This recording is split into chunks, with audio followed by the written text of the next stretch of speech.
ಜೈ ಗುರುದೇವ. ನಮಸ್ತೆ ಸ್ನೇಹಿತರೆ, ನಾನು ನಿಮ್ಮ ಪ್ರವೀಣ್ ರಾವ್. ಇವತ್ತು ಈ ದಿನ ಅಂದರೆ ಸೆಪ್ಟೆಂಬರ್ 11ನೇ ತಾರೀಕು 1893ರಂದು ಸ್ವಾಮಿ ವಿವೇಕಾನಂದರು ಅಮೆರಿಕದ ಚಿಕಾಗೋ ವಿಶ್ವಧರ್ಮ ಸಮ್ಮೇಳನದಲ್ಲಿ ಉಪನ್ಯಾಸದಲ್ಲಿ ಮಾಡಿದ ಭಾಷಣದ ಅಂಶಗಳನ್ನು ತಿಳಿದುಕೊಳ್ಳೋಣ.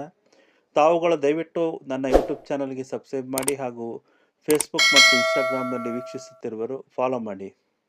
1893ರ ಸೆಪ್ಟೆಂಬರ್ 11 ಸ್ವಾಮಿ ವಿವೇಕಾನಂದರು ಭಾರತದ ಜ್ಯೋತಿಯನ್ನು ಇಡೀ ವಿಶ್ವಕ್ಕೆ ಪಸರಿಸಿದ ಮಹತ್ವದ ದಿನ. ಸ್ವಾಮಿ ವಿವೇಕಾನಂದರು ಈ ಮಹತ್ ಕಾರ್ಯದ ಕುರಿತು ಸೋದರಿ ನಿವೇದಿತಾ ಹೀಗೆ ಹೇಳಿದ್ದಾರೆ. ಸ್ವಾಮಿ ವಿವೇಕಾನಂದರು ಸರ್ವಧರ್ಮ ಸಮ್ಮೇಳನದಲ್ಲಿ ನೀಡಿದ ಉಪನ್ಯಾಸಗಳ ಸ್ವರೂಪವನ್ನು ಹೀಗೆ ಸಂಕ್ಷೇಪಿಸಬಹುದು. ಪ್ರಾರಂಭದಲ್ಲಿ ಹಿಂದೂಗಳ ಧಾರ್ಮಿಕ ಭಾವನೆಗಳನ್ನು ಕುರಿತು ಹೊರಟರು. ಆದರೆ ಅವರು ತಮ್ಮ ಉಪನ್ಯಾಸ ಮುಗಿಸಿದಾಗ ಹಿಂದೂ ಧರ್ಮ ಪುನಃ ಸೃಷ್ಟಿಗೊಂಡಿತ್ತು. ಏಕೆಂದರೆ ಸ್ವಾಮಿ ವಿವೇಕಾನಂದರು ತಮ್ಮ ಸ್ವಂತ ಅನುಭವವನ್ನು ನಿರೂಪಿಸುವುದಕ್ಕೆ ಹೊರಡಲಿಲ್ಲ. ತಮ್ಮ ಗುರುವಿನ ಜೀವನ ಚರಿತ್ರೆಯನ್ನು ನಿರೂಪಿಸುವುದಕ್ಕೂ ಆ ವೇದಿಕೆಯನ್ನು ಬಳಸಿಕೊಳ್ಳಲಿಲ್ಲ. ಅವೆರಡರ ಬದಲು ಪ್ರಾಚೀನ ಭಾರತ ಖಂಡ ರೂಪಿಸಿದ ಧಾರ್ಮಿಕ ಪ್ರಜ್ಞೆ, ತಮ್ಮ ದೇಶದ ಇಡೀ ಜನತೆಯ ಸಂದೇಶ ಸ್ವಾಮೀಜಿಯವರ ಮೂಲಕ ಅಲ್ಲಿ ಪ್ರಕಟಗೊಂಡವು. ನವತಾರುಣ್ಯದ ಇದ್ದಲ್ಲಿ ಇದ್ದ ಸ್ವಾಮೀಜಿ ಪಶ್ಚಿಮ ದೇಶವನ್ನುದ್ದೇಶಿಸಿ ಮಾತನಾಡುತ್ತಿದ್ದರು. 1893ರ ಸೆಪ್ಟೆಂಬರ್ 11ರಂದು ಚಿಕಾಗೋ ಸರ್ವಧರ್ಮ ಸಮ್ಮೇಳನದಲ್ಲಿ ಸ್ವಾಮೀಜಿಯವರು ನೀಡಿದ ಉಪನ್ಯಾಸ ಇಂತಿದೆ. ಅಮೆರಿಕದ ಸಹೋದರಿಯರೇ ಮತ್ತು ಸಹೋದರರೇ, ನಮಗೆ ನೀವು ನೀಡಿರುವ ಆತ್ಮೀಯವಾದ ಸ್ವಾಗತಕ್ಕೆ ವಂದನೆಗಳನ್ನು ಸಲ್ಲಿಸಲು ಪ್ರಯತ್ನಿಸುತ್ತಿರುವ ಈ ಸಮಯದಲ್ಲಿ ನನ್ನ ಹೃದಯ ಅವರ್ಣನೀಯ ಆನಂದದಿಂದ ತುಂಬಿ ತುಳುಕುತ್ತಿದೆ.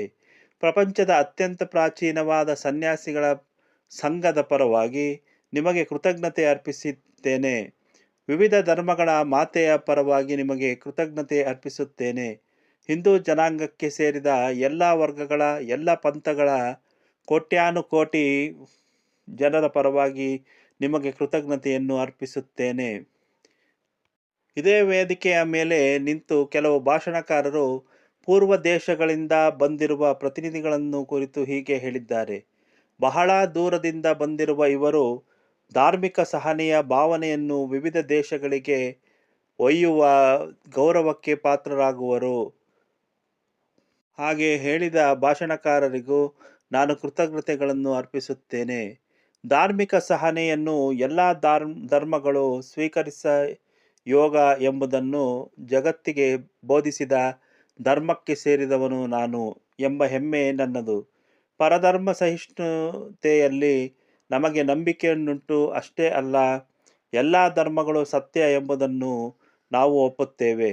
ಜಗತ್ತಿಗೆ ಎಲ್ಲ ರಾಷ್ಟ್ರಗಳಲ್ಲಿ, ಎಲ್ಲ ಧರ್ಮಗಳಲ್ಲಿ ಯಾರು ಹಿಂಸೆಗೆ ಒಳಗಾದರೋ ಅವರಿಗೆಲ್ಲ ಆಶ್ರಯ ನೀಡಿದ ದೇಶಕ್ಕೆ ಸೇರಿದವನು ನಾನು ಎಂಬ ಹೆಮ್ಮೆ ನನ್ನದು.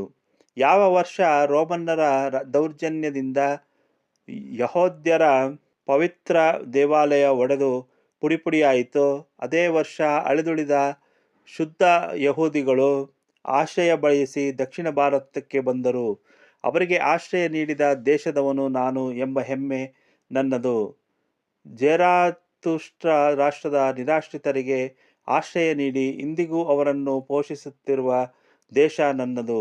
ಸೋದರರೇ, ಚಿಕ್ಕನಿಂದಲೂ ನಾನು ಪಠಿಸುತ್ತಿದ್ದ, ಇಂದಿಗೂ ಕೋಟ್ಯಾಂತರ ಜನರು ಪಠಿಸುತ್ತಿರುವ ಶ್ಲೋಕಗಳ ಕೆಲವು ಪಂಕ್ತಿಗಳನ್ನು ನಿಮ್ಮ ಮುಂದೆ ಹೇಳುತ್ತೇನೆ.